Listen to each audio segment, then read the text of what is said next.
Boa noite, gente. Aqui quem está falando é o Eric Villac, presidente do Beliberty. Estou aqui com 4 colegas meus, o vice-presidente do Beliberty, Lucas Pocchini, nossos 2 membros, o Fernando, o Gabriel, e também nosso diretor de artigos, o Júlio. Hoje a gente tem um convidado muito especial, é o Jorge Ball. Ele é superintendente da área de mercado de capitais do Banco Indusval e Partners e tem vasta experiência no mercado financeiro, mais de 22 anos, tendo 4 anos de BBA, mais de 15 anos de Santander e agora está no Indusval, fazendo esse trabalho.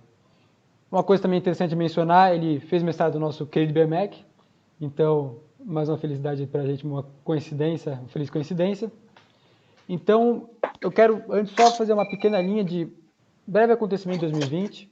A gente começou o ano com 3 coisas muito interessantes, né? As enchentes aqui em São Paulo, as enchentes em Minas Gerais, o ataque que o Trump fez no Soleimani, lá do Irã, que ele morreu, e também o ataque à embaixada dos Estados Unidos no Iraque. Então a gente estava mais ou menos com isso no começo do ano ali, algumas coisas. E mudou bastante coisa, a gente está aqui trazendo para a comunidade BMEC, para os alunos, né? Então, tanto do curso de Economia, Administração, Direito e Relações Internacionais. O que o Jorge está pensando, o que ele está vendo na posição dele, quanto ao mercado brasileiro e as demais políticas do governo quanto a essa questão do Covid-19. Então, passo aqui a bola para o Lucas para fazer a primeira pergunta, a gente iniciar aí. Ok, a primeira pergunta, Jorge, qual era a sua previsão para o desenvolvimento da economia e também para o mercado de capitais brasileiro e mundial, né, para esse ano antes da recorrente pandemia do Covid-19? Perfeito, Lucas. Boa noite a todos. No final do ano passado, e o mercado ele sempre tenta antever com uma certa antecedência os movimentos e a economia de mercado, porque são esses movimentos que impulsionam principalmente o mercado de capitais e o mercado financeiro, né? Ele sempre se antecipa à economia. E uma das coisas que a gente está fazendo no final do ano passado era uma previsão de crescimento de Brasil. Os primeiros crescimentos lá as primeiras projeções para 2020 por volta lá de outubro, setembro, eram de crescimento de 2,5% do PIB brasileiro, muito embasado numa retomada da economia, com algumas medidas econômicas e de reforma que o governo federal estava encampando e sinalizando, que podiam de fato destravar um pouco o consumo no Brasil e impulsionar a produtividade das empresas brasileiras. Isso começou a se refazer um pouco e reduzir no início do ano, quando o governo começou a sinalizar que as reformas não iam ser de fácil aprovação no Congresso e também não iam ocorrer de forma tão rápida. Então, as previsões começaram a reduzir um pouquinho lá do 2,5% ao ano para a faixa dos 2,20%, 2,15%. E isso refletido, inclusive, pela pesquisa Focus do Banco Central, até vir a pandemia do Covid, do coronavírus.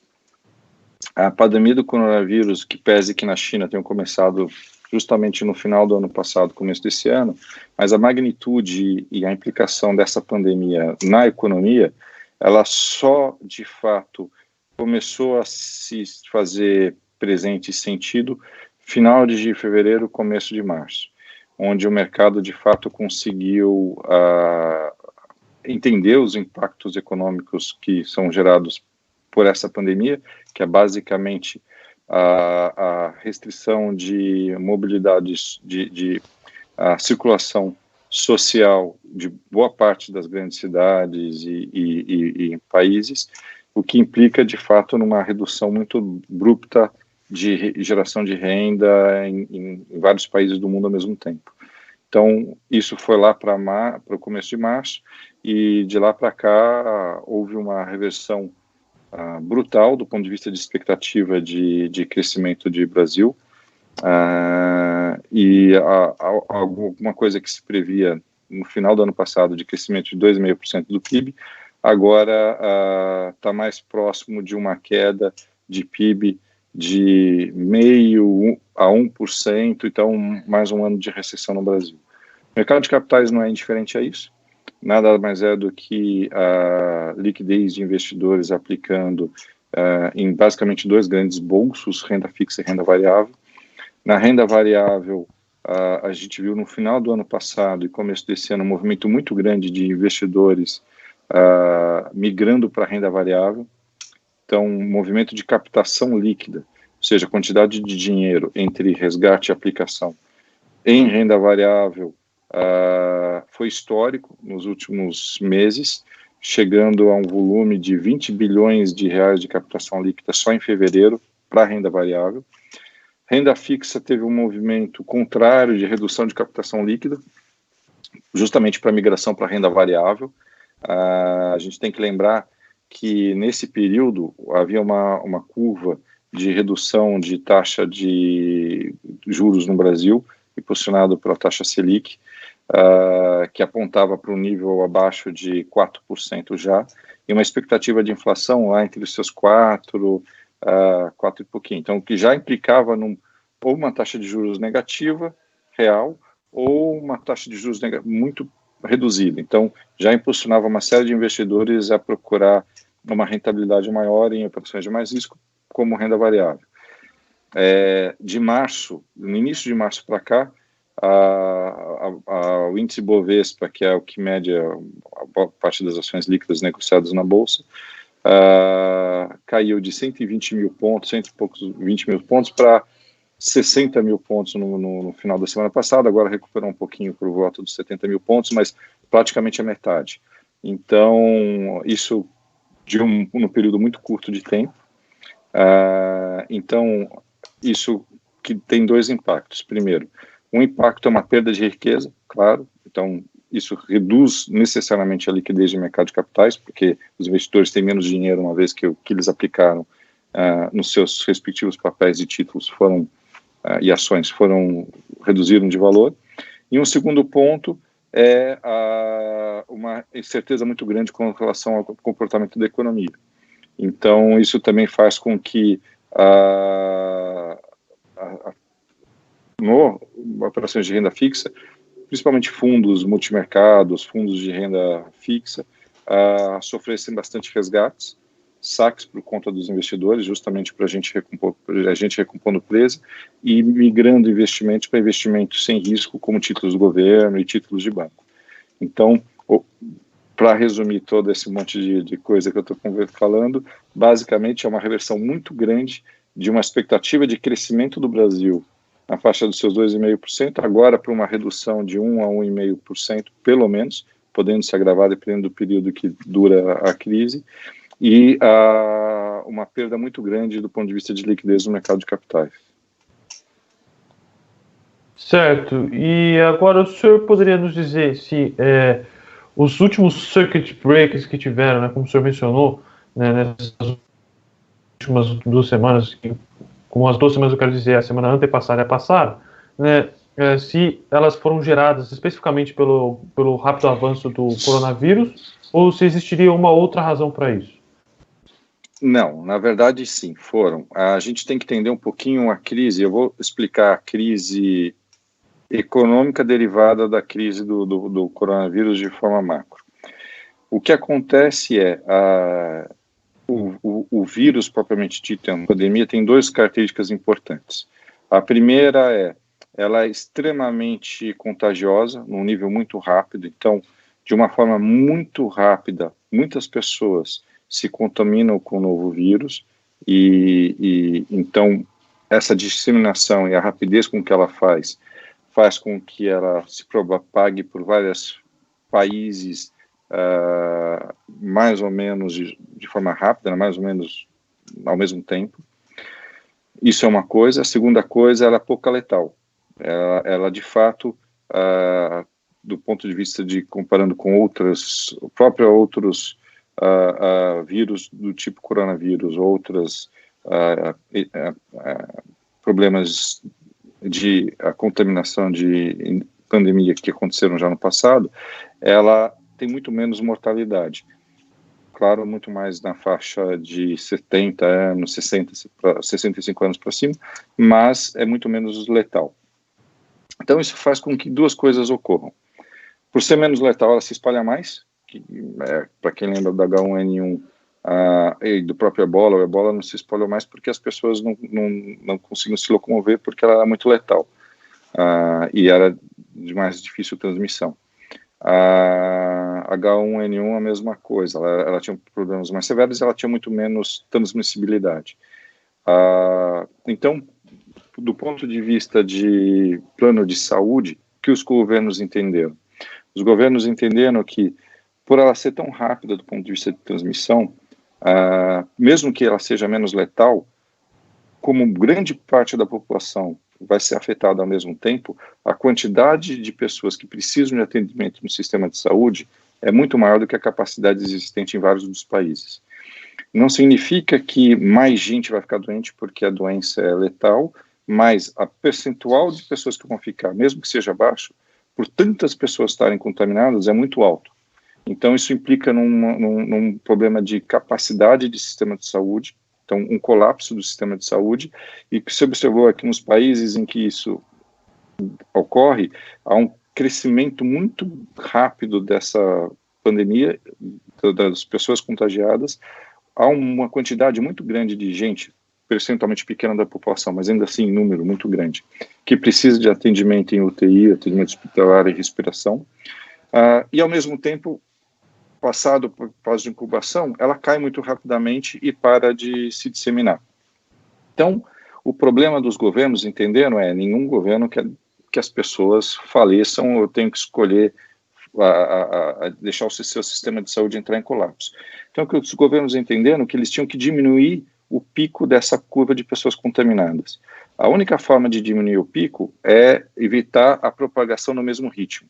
Como ele é muito fácil de propagação, o contato social faria com que a propagação fosse muito mais rápido e teria um pico de pessoas doentes muito maior do que a capacidade de atendimento. Então, o que é a estratégia que os governos entenderam que tem que atender, isso é mais ou menos generalizado no mundo todo com algumas outras diferenças, é você conseguir reduzir a mobilidade social, o contato entre as pessoas. Com isso, você faz com que a curva de crescimento de pessoas contagiadas seja menos íngreme do que se você não fizer essas medidas, e a capacidade de atendimento no sistema hospitalar passa a ser possível de atender a quantidade de pessoas que vão ficar doentes, porque você reduziu o número de pessoas que vão ficar doentes ao mesmo tempo. Isso tem duas coisas. Primeiro, não significa que tem pessoas que não vão ficar doentes. Muito provavelmente, tirando as pessoas que vão ficar em isolamento total de fato, que é pessoas do grupo de risco, todo mundo vai acabar se contaminando e boa parte vai se contaminar de fato sem ter nenhum problema de saúde, grande maioria. Os que tiverem problema de saúde provavelmente vão ter capacidade hospitalar para atender, só que isso vai durar mais tempo. Então, em vez de ser uma pandemia que vem num surto de um pico de intensidade num período muito curto, vai ser num prazo maior. O que isso significa? E por que vem o circuit breaker e a sua pergunta? No primeiro momento, os investidores estavam entendendo, e o mercado, né, então a economia, estava entendendo o que grau de letalidade isso tem e qual é o efeito na economia. Então, no primeiro momento, intuitivamente, você vai imaginar, bom, muitas pessoas vão ficar doentes, isso vai afetar o hospital, mas não deveria afetar muito a economia. Então, pessoas vão morrer e o sistema hospitalar e, eventualmente, alguns sistemas públicos de atendimento entrariam em colapso. Como não é objetivo que as pessoas morram e vai ter esse tratamento de reduzir a curva de contágio, a mobilidade social, e isso foi drasticamente reduzido em todos os países. Com que isso faz com que a economia sofra diretamente. Quando você fala mobilidade social, as pessoas não saem para restaurantes, as lojas que não são de serviços essenciais e os comércios de serviços essenciais não funcionam, fecham. E aí você tem, do ponto de vista de impacto econômico, de todas as ordens nos setores, alguns mais, outros menos. Vão desde pequenos negócios e comércios, que vão ser duramente impactados, porque não tem renda durante o período em que houver restrição de mobilidade social, de mobilidade entre as pessoas. O segundo ponto é o fato de você ter trabalhadores, ainda mais no Brasil, trabalhadores informais, autônomos, que não são, de fato, que vão ser diretamente impactados por não ter movimento, por não ter comércio. Depois entram negócios e indústrias, cadeias de setor, que também vão ser indiretamente impactados. Então, todo o setor de turismo, aviação, todo o setor de bens duráveis, o setor de varejo não alimentar, porque as pessoas vão deixar de circular, as pessoas vão deixar de comprar neste momento em que estão confinadas bens duráveis ou não na mesma intensidade que se fazia antes. Então, isto tudo tem um efeito em que o mercado, durante essas semanas de março até agora, foi tentando descobrir quanto que vai ser o impacto que vai ter nesses setores, quantos empregos vão ser perdidos, quantas empresas vão à falência ou quebrar porque não tem como honrar suas dívidas. Então, a primeira percepção, e aí vem o circuit break, que nada mais é do que o mecanismo de proteção da bolsa quando tem uma queda abrupta. A queda abrupta de bolsa nada mais é do que uma perspectiva de que a rentabilidade ou a vida daquela ação é muito pior do que era. Então a ação cai, é negociada porque ela não vale mais o que o investidor inicialmente achava que valia. E o circuit break é para quando tenta pegar justamente quando é um movimento de comportamento, um movimento menos racional do ponto de vista fundamentalista. Óbvio que não adianta numa crise dessa, porque não se viu nada até hoje de uma magnitude econômica tão grande. Se a gente falar só nos Estados Unidos, a previsão, para vocês terem uma ideia, durante o pico que está começando agora lá nos Estados Unidos de contágio, contaminação e restrição de mobilidade, é uma redução no PIB americano de algo como 1,5% a 2%, que faz com que o PIB americano durante todo o ano de 2020, que era uma perspectiva de crescimento na faixa dos 2%, caia para alguma coisa como 0,5%, ou próximo da recessão. Só nos Estados Unidos se fala alguma coisa como 40 milhões de desempregados no pico da crise de pandemia. Nos Estados Unidos, que é um país com condições de comércio e de economia muito mais maduras do que o Brasil, por exemplo. Então o mercado reagiu muito rapidamente a isso. O que foi feito durante esse período de tempo? Todos os governos agiram baseados até um pouquinho na experiência da crise de 2008, e um pouquinho na de 11 de setembro, na época do atentado terrorista, mas principalmente na de 2008, com medidas anticíclicas na economia, ou seja, tentando injetar liquidez e tentando prover recursos para as empresas sobreviverem nesse momento difícil, principalmente aquelas que são mais afetadas. Então, à medida em que isso for feito, a gente foi vendo a reação da Bolsa de Valores, que é uma espécie de um termômetro da perspectiva de crescimento ou de economia ou de riqueza dos países, mudando muito. Ainda assim, a quantidade de riqueza que o mundo vai ter nesse ano é muito menor do que se esperava e muita riqueza foi perdida. Se fala alguma coisa em torno de 25 trilhões de dólares que o mundo perdeu ou vai perder por conta das medidas de restrição da pandemia. Então, o circuit break e o que ocorreu nada mais é do que uma percepção clara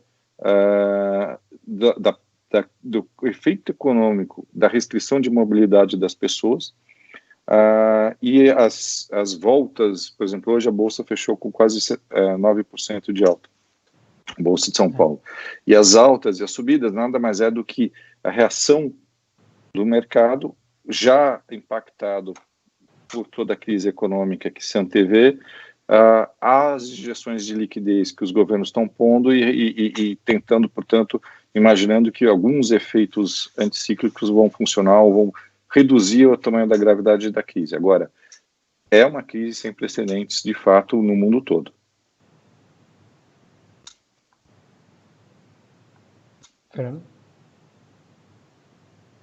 Tudo bem? Então, a minha pergunta, na verdade, ela mais ou menos esse tema que você estava falando, que assim, no caso brasileiro, nós interrompemos todas as reformas e toda a agenda que o governo tinha, e que era uma agenda que mirava na diminuição do Estado e de algumas reformas que eram necessárias há muito tempo. E sim, e agora com a crise do coronavírus, a gente está indo meio que na contramão a isso. E assim, como é uma crise global, talvez não tenha o que fazer. Mas no caso brasileiro, talvez, depois dessa crise, será que os nossos governantes vão criar uma consciência e vão começar a passar essas reformas, ou o Brasil ainda vai aumentar essa bola de neve como de costumes em momentos parecidos como esse? Claro, aqui no Brasil,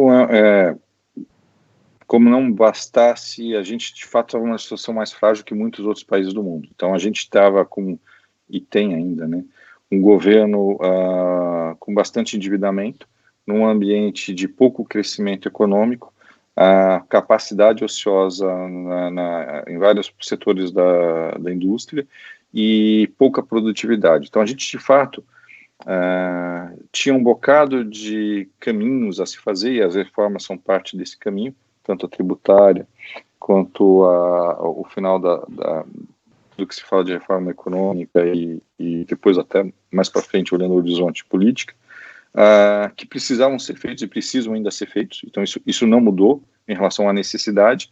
O que mudou é uma questão de prioridade. Então o que acontece existe uma questão central que é salvar vidas. Então, no momento de salvar vidas, ninguém vai saber se de fato vai doer muito o bolso, se gasta o que tem que fazer para salvar uma vida. Depois vai se pensar como paga a conta. Resumindo, é mais ou menos isso que o governo vai fazer.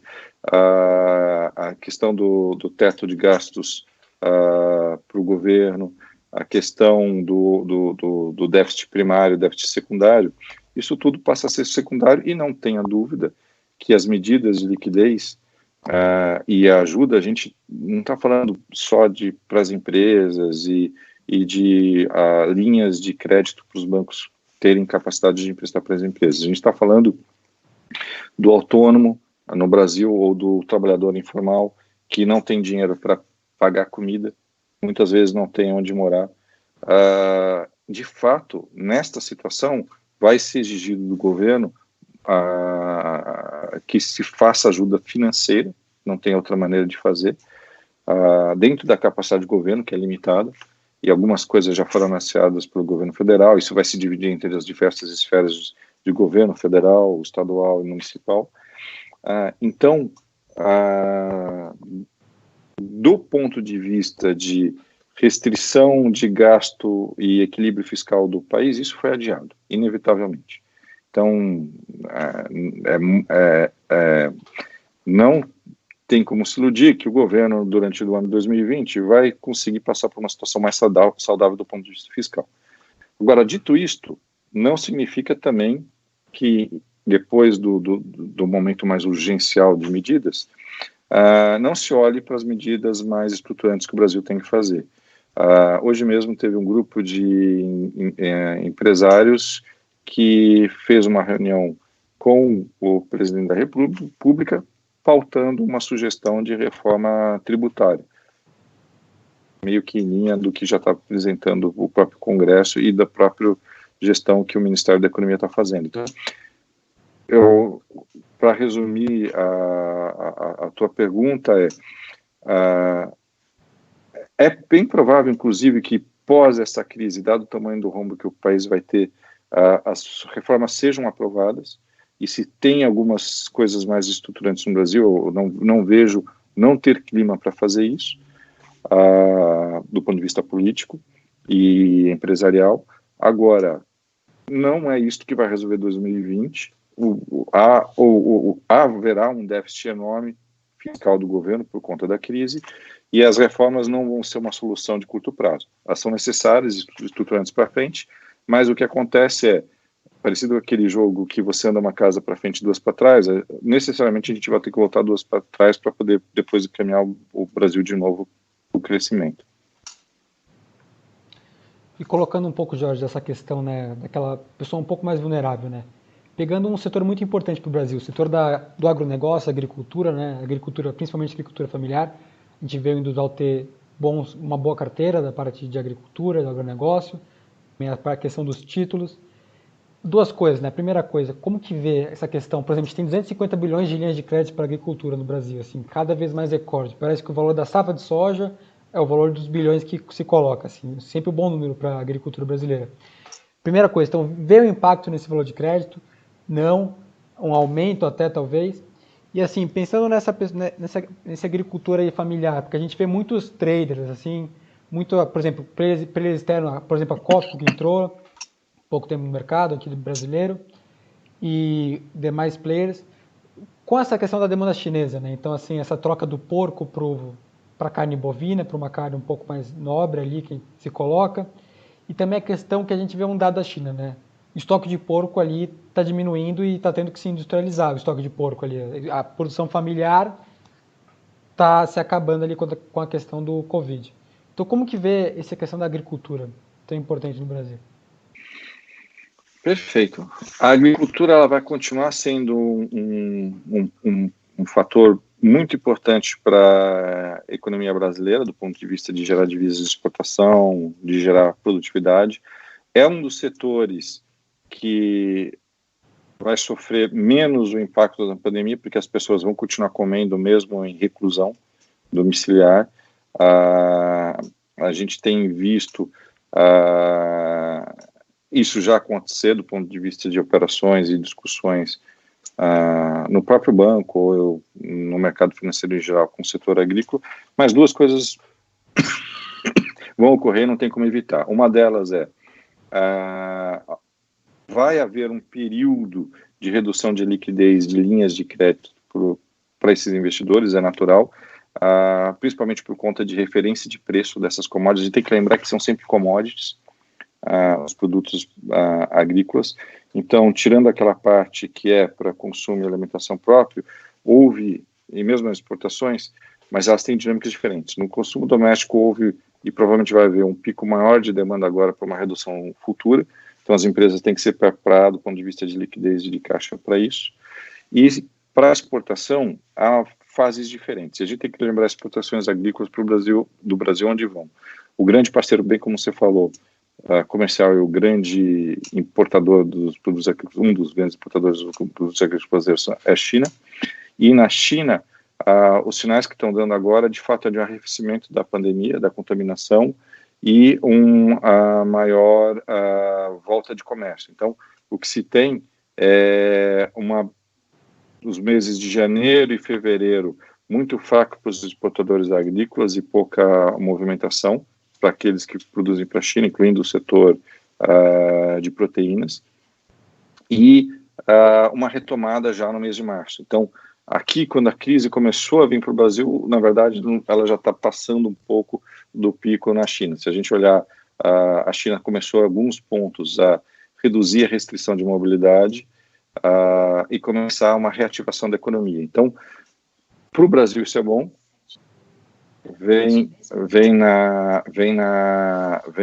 Isso vem num momento bom para o Brasil, que boa parte das colheitas e boa parte dos serviços ocorrem por agora. Então, provavelmente o impacto da China, principal para as exportações agrícolas brasileiras e agropecuárias brasileiras, já foi no começo do ano. Provavelmente agora vai haver uma volta de consumo e pagamento da China. E a gente tem que lembrar também, por outro lado, que do ponto de vista de economia, um outro fator importante é o dólar. Então, o dólar alto, ele incentiva os produtores, são commodities, as commodities são tradeadas todas em dólar, e os custos dos produtores brasileiros são em reais. Então, em reais, mesmo havendo uma queda esperada nos preços em dólar de várias commodities, do ponto de vista em reais, eles ficam num bom preço para o produtor. Então, neste sentido, o setor agropecuário provavelmente é um dos que menos vai sofrer com a crise, vai ser um setor que sim, vai ter um crescimento econômico, provavelmente, apesar de tudo que está acontecendo, com raras exceções. Então, tem alguns setores específicos que vão ter um impacto diferente. Por exemplo, o etanol, o algodão, são setores que são indiretamente impactados pelo petróleo. A gente acabou não falando isso, mas ao mesmo tempo na crise, coincidentemente, a maior commodity do mundo, teve também uma questão de oferta e demanda, parte também tem a ver com a crise, em que se descobriu que há muito mais oferta de petróleo do que demanda no mundo, e isso provocou uma guerra entre produtores, notadamente Emirados Árabes e Rússia, e isso reduziu a preços históricos o petróleo. Indiretamente, alguns produtos, como o etanol, que são afetados, e o algodão, que tem a fibra sintética com competidores, também são afetados. Então, são setores específicos, são pontos específicos por conta de uma outra questão econômica, mas o setor agrícola, não por ser um dos menos impactados, é o que menos tende a ter problema de liquidez e de linhas de crédito. Gabriel? Bom, então, em entrevista à revista Foreign Policy, um homem chamado Kishore Mahbubani disse que após a pandemia é possível que o mundo se volte mais à China do que aos Estados Unidos, né, com uma orientalização. Qual sua visão nesse tema em específico? Só uma coisa para adicionar também, Jorge, que na verdade o Júlio ia fazer a pergunta, mas ele teve um problema de conexão e acabou saindo. Também considerando essa questão, né, do parque industrial e da guerra comercial, 6 meses atrás, o principal risco global era a guerra comercial, que a gente viu o Trump colocando guerra comercial como um risco, né, global. E agora, o Trump chama de vírus chinês, né, será que vai ter uma indenização? Será que vai ter uma maior pressão? E se, na verdade, também esse parque industrial, isso a gente via, era basicamente uns trocados que saíam, na verdade, voltavam para os Estados Unidos, né, com o Trump, que saíram da China e voltaram para os Estados Unidos.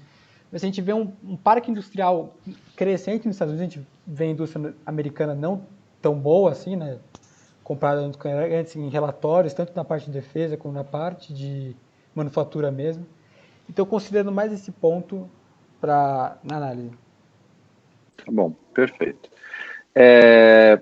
Bom, há uma disputa e vai haver uma disputa, inevitavelmente, cada vez mais forte entre China e Estados Unidos, pela liderança econômica mundial, que nada mais é do que produção de riqueza. Do ponto de vista de competitividade, há vários anos os Estados Unidos não conseguem competir industrialmente com a China. Acho que poucos países no mundo conseguem competir com a China, se é que tem algum país que consegue, que não me lembro de cabeça, algum país que consegue competir com a China, tirando alguns setores específicos de commodities. Mas o ponto que a gente tem que entender é o que de fato, do ponto de vista de economia, está o valor. O valor está na produção industrial ou o valor está na inovação?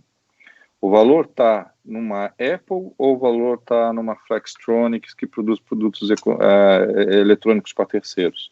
Então, os Estados Unidos, há um bom tempo já, ele tem focado do ponto de vista econômico e de políticas e a própria indústria na inovação, na tecnologia, e nisso ele ainda é à frente da China.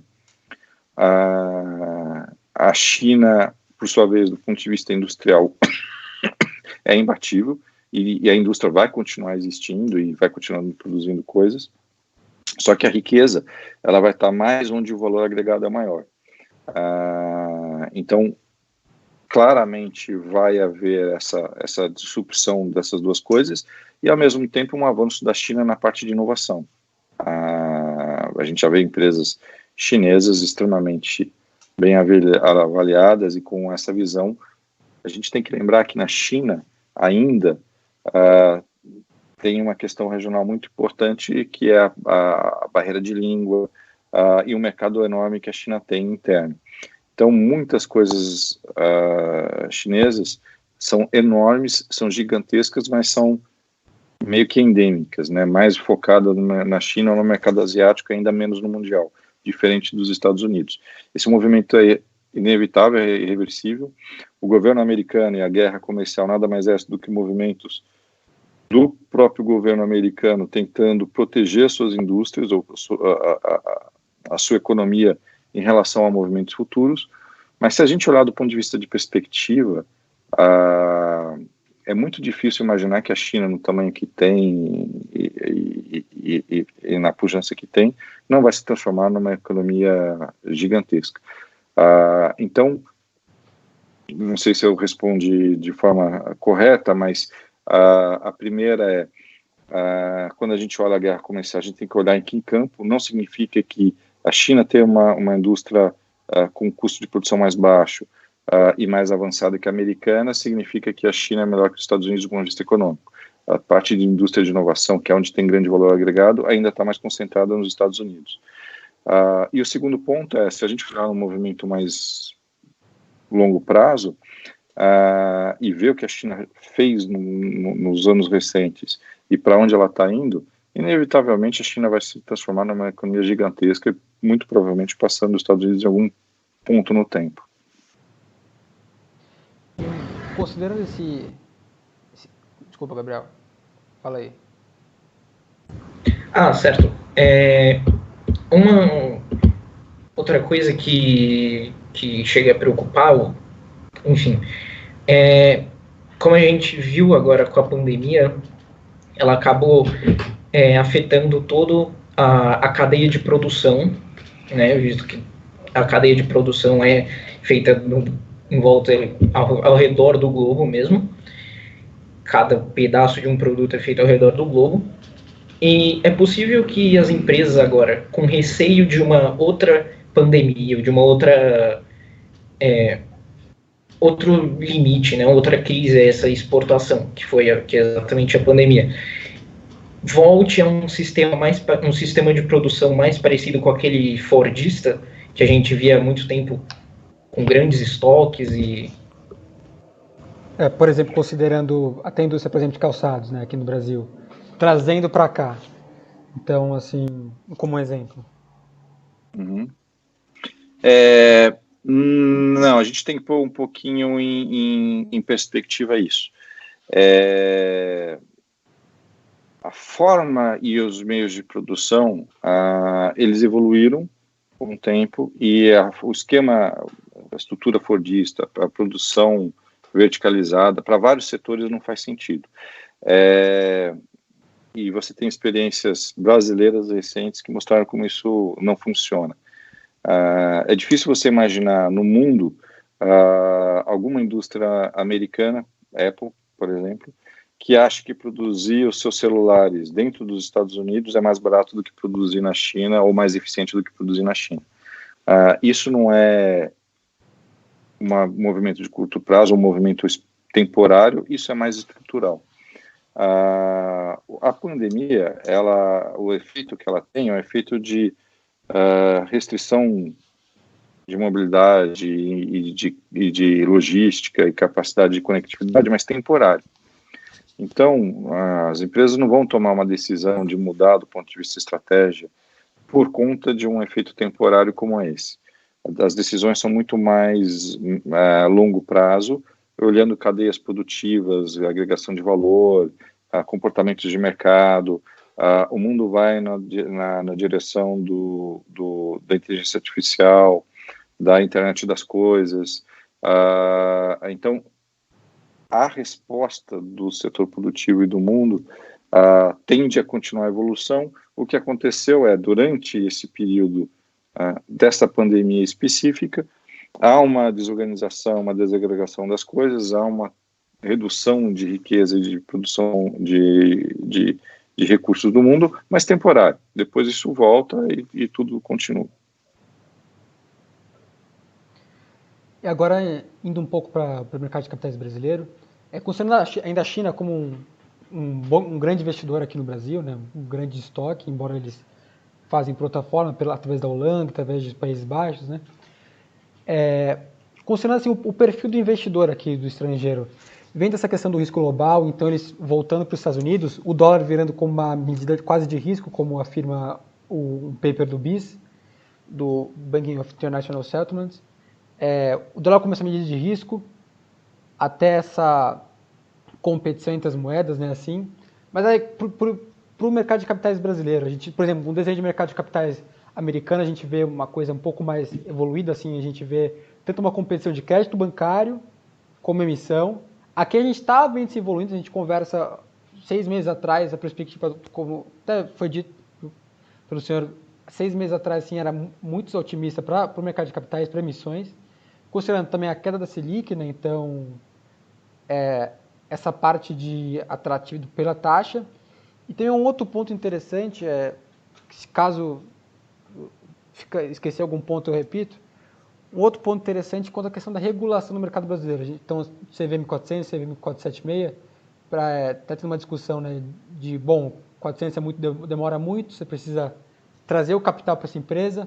Como vê nesse ano agora, então essa questão da regulação, essa questão do perfil desse investidor estrangeiro, se a gente vê um apetite para quais negócios, a gente vê que os preços, de certa forma, estão baratos, e também considerando, assim, uma coisa que o Damodaran fala, né?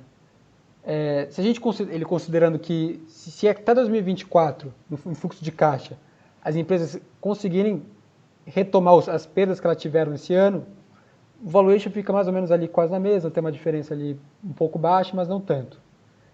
Como que o senhor vê essa questão, todas essas questões, na verdade, assim, para o mercado de capitais? Claro. Vamos lá. E se eu esquecer alguma coisa, por favor, você me relembra, tá?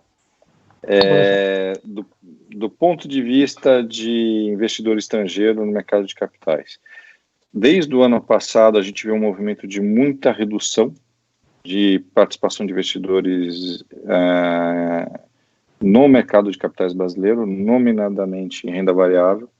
A renda fixa sempre foi muito contraído, sempre foi muito mais restrito para investidor estrangeiro, por uma série de coisas ligadas à regulamentação. E na renda variável houve uma redução muito importante de investimentos estrangeiros, o que não fez com que impactasse, o que não causou a descida da precificação das ações e subida de bolsa, pelo contrário.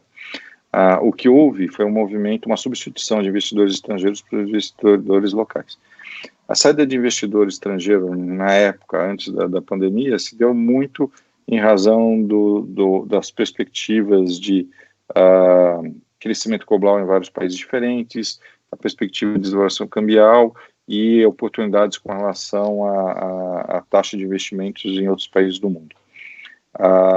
Então, a restrição ou não de investidores brasileiros, de estrangeiros no Brasil, a tendência e já é definitivo, é o mercado global, sempre vai haver fluxo, e o que vai demandar, se tem mais ou menos investidores, são as oportunidades e percepção de risco do investidor. Isso varia com uma série de coisas, desde movimentos pontuais até movimentos estratégicos, desde a velocidade e capacidade do governo de reduzir o seu déficit fiscal, até passando por perspectivas de competitividade da economia e valoração da moeda. Do ponto de vista de volta de regulamentação e legislação, indubitavelmente a tendência é cada vez mais flexibilização. 476 já é uma flexibilização da 400, as últimas medidas da CVM com relação à negociação de debêntures no mercado secundário, a possibilidade de emissões standard, a possibilidade de colocações privadas de títulos, tudo isso faz com que seja cada vez mais flexível, mais ágil para as empresas capitarem. Há uma tendência, na minha opinião, irreversível num cenário mais estruturante de juros baixos, então estou tirando o efeito da pandemia especificamente agora, em que vai necessariamente implicar cada vez mais acesso de empresas médias e pequenas ao mercado de capitais, que até alguns anos atrás era restrito para as grandes empresas e grandes emissores, empresas de capital aberto, negociadas em bolsa. Para vocês terem uma ideia, antes da crise, então janeiro, fevereiro desse ano, houveram uma série de emissões pequenas no mercado de capitais de renda fixa, 20, 30 milhões, coisas que eram impensáveis há 5, 10 anos atrás. Justamente são empresas médias e pequenas acessando um bolso de liquidez, e isso nada mais é do que um movimento também importante de migração de investidores de papéis, títulos públicos e papéis de banco para papéis de títulos de renda fixa privada. Então, há duas coisas: a busca por rentabilidade por juros reais fez com que vários investidores fossem para renda variável, vários investidores também fossem para a renda fixa. Sempre haverá um ajuste de preços, dependendo do que acontece com a economia e percepção de comportamento de inflação e taxa de juros. Então, são movimentos que ocorrem e aumentam a volatilidade ao longo do tempo, mas do ponto de vista estrutural, é um crescimento. A gente ainda não vai chegar tão rápido no nível de mercado de capitais americano, mas eu não vejo outro caminho que não por um caminho de maior flexibilização e de maior utilização do mercado de capitais por vários setores da economia como fonte de captação aos bancos. Perfeito, contemplou tudo. Ótimo. Turma, eu ia pedir, eu tenho mais, literalmente, estou atrasado para uma outra reunião, uma videoconferência. Então. Eu não quero ser indelicado, mas acho que tenho tempo de uma resposta só. Gente, toca aí. Ok, então eu vou fazer essa pergunta. Seria possível que as medidas tomadas pelo Fed recentemente, né, como a diminuição dos juros para o patamar mais ou menos de 0 a 0,25% da taxa de juros, ou até mesmo o FOMC comprar num valor de 500 bilhões de dólares em Treasury Securities e 200 bilhões de dólares em mortgage-backed securities, poderiam resultar num desequilíbrio à economia americana? A economia americana, então vamos lá, são 2 pontos, acho que importantes para a gente olhar quando a gente olha esses efeitos. Um é o que levou o governo americano a tomar essas medidas, e o segundo é o equilíbrio americano. Do ponto de vista fiscal, o governo americano é desequilibrado há um bom tempo. Ele chegou próximo de pontos de equilíbrio em momentos anteriores no passado, mas em nenhum momento ele conseguiu produzir um superávit, um equilíbrio que fosse importante.